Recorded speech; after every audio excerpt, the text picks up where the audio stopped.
వందే మాత్రం. నేను మీ journalist Navata. Welcome to or political. Tamil Nadu నుంచి పారిపోయి వచ్చి అన్నమయ్య జిల్లా రాయచోటిలో సుదీర్ఘకాలం పాటు మారు పేర్లతో ఉన్న Mohammed Ali alias Sheikh Mansoor alias Vijay Kumar Sheikh Amanullah alias Abubakar సిద్దికీలు దేశంలోని హిందూ మతానికి చెందిన ప్రముఖ నాయకులను హతమార్చేందుకు కుట్ర పన్నారని జాతీయ దర్యాప్తు సంస్థ వెల్లడించింది.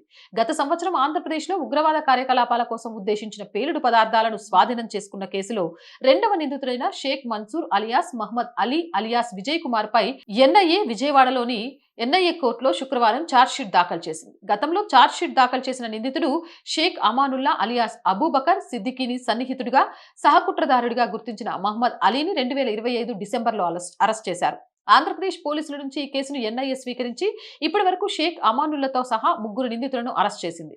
షేక్ అమానుల్లా నివాసం నుంచి స్వాధీనం చేసుకున్న పేలుడు పదార్థాలు మరియు ఇతర నేరారోపణ సామాగ్రి ఆధారంగా ఈ ఏడాది ఫిబ్రవరిలో అతనిపై ఎన్ఐఏ ఛార్జ్షీట్ దాఖలు చేసింది. 1999 నాటి బాంబు పేలుడు కేసుకు సంబంధించి తమిళనాడు నుంచి పరారైన మహమ్మద్ అలీ అరెస్ట్ అయ్యే సమయానికి ఒక నకిలీ గుర్తింపుతో జీవిస్తున్నట్లు తేలిందని ఎన్ఐఏ తెలిపింది. మోసపూరితంగా పొందిన ప్రభుత్వ గుర్తింపు పత్రాలను ఉపయోగించి మహమ్మద్ అలీ ఆంధ్రప్రదేశ్లోని అన్నమయ్య జిల్లా రాయచోటి పట్టణంలో షేక్ మన్సూర్ అనే నకిలీ పేరుతో నివసిస్తున్నాడని ఆ ఏజెన్సీ పేర్కొంది. షేక్ అమానుల్లా మహమ్మద్ అలీని తీవ్రవాదిగా మార్చి నియమించుకొని బాంబుల తయారీలో శిక్షణ ఇచ్చాడని ఎన్ఐఏ ఛార్జ్షీట్లో తెలిపింది.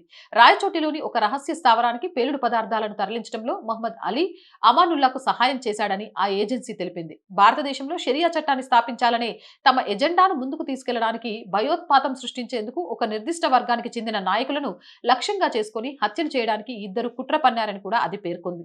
బాంబు పేలులకు పాల్పడి ప్రజల్లో భయాందోళనలు సృష్టించడం ద్వారా భారత్లో షరియా చట్టం అమలు చేయడమే వీరి ఎజెండా అని ఎన్ఐఏ తెలిపింది. రాయచోటి నుంచి ఎవరికి వారి మీద అనుమానం రాకుండా రహస్యంగా ఉగ్రవాద కార్యకలాపాలను కొనసాగించేవారు భారీ పేలులకు కుట్రలు పన్నారు. ఈ కేసులో ప్రధాన కుట్రదారులైన అమానుల్లా మహమ్మద్ అలీకి ఉగ్రవాద భావజాలాన్ని నూరిపోసి అతన్ని తన ముఠాలో నియమించుకున్నారని పేర్కొంది. అంతేకాకుండా అలీకి బాంబుల తయారీలో ప్రత్యేక శిక్షణ ఇచ్చాడని చెప్పింది. అమానుల్లా తయారు చేసిన అత్యంత ప్రమాదకర పేలుడు పదార్థాలను ఎవరికి అనుమానం రాకుండా రాయచోటిలోని రహస్య ప్రాంతానికి తరలించడంలో మహమ్మద్ అలీదే కీలక పాత్ర పోషించారని స్పష్టం చేసింది. అమానుల్లా పాత్రపై ఫిబ్రవరిలోనే ఛార్జ్షీట్ వేసింది. తాజా అభియోగ పత్ర ప్రకారం 1999లో తమిళనాడు సహా పలు రాష్ట్రాల్లో బాంబు పేలుళ్ల కేసుల్లో మహమ్మద్ అలీ షేక్ అమానుల్లాలు నిందితులుగా ఉన్నారు. వీరు దర్యాప్తు నుంచి తప్పించుకోవడానికి అన్నమయ్య జిల్లా రాయచోటికి వచ్చేశారు. మహమ్మద్ అలీ తన పేరును షేక్ మన్సూర్ గా, అమానుల్లా తన పేరును అబూబకర్ సిద్దికీగా మార్చుకున్నారు. ఈ మారు పేర్లతో గుర్తింపు పత్రాలు పొందారు. స్థానికంగా ఎవరికి అనుమానం రాకుండా ఉండేందుకు వారు అందరితో కలిసిమెలిసి ఉంటూ దుస్తుల వ్యాపారం నిర్వహించేవారు. ఈ నేపథ్యంలో రాయచోటిలోని ఓ రహస్య స్థావరంలో పేలుడు పదార్థాలు నిల్వ ఉంచారు. దీన్ని ఏపీ కౌంటర్ ఇంటెలిజెన్స్ విభాగం అధికారులు గుర్తించారు.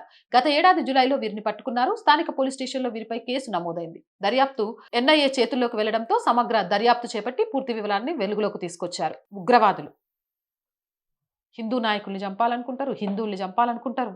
ఇలాంటి వాళ్ళు ఆంధ్రప్రదేశ్లో ఉన్నారు. వాళ్ళు పట్టుబడిపోయారు కాబట్టి ప్రమాదం తప్పింది. లేకుంటే ఊహించండి.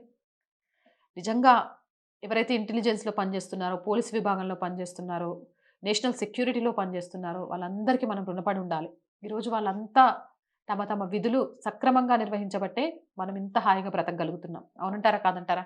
మీ అభిప్రాయం కామెంట్ చేయండి. జై హింద్, జై భారత్. అండ్ మోర్ వీడియోస్ కోసం R group of channels, R voice, R political, R Sanskriti channels ని వెంటనే సబ్స్క్రైబ్ చేయండి. కంటెంట్ బాగుంది అనిపిస్తే లైక్ చేయండి, షేర్ చేయండి, మీ అభిప్రాయాన్ని కామెంట్ చేయండి. అండ్ ఆర్థికంగా ఆర్ వాయిస్ కి మీ అందరి చేయుత చాలా చాలా అవసరం. ఆర్థికంగా సపోర్ట్ చేయాలంటే స్క్రీన్ మీద గూగుల్ పే, ఫోన్ పేతో పాటు అకౌంట్ డీటెయిల్స్ ఇచ్చాను. మీకు తోచిన సహాయాన్ని అందించండి. జై హింద్, జై భారత్.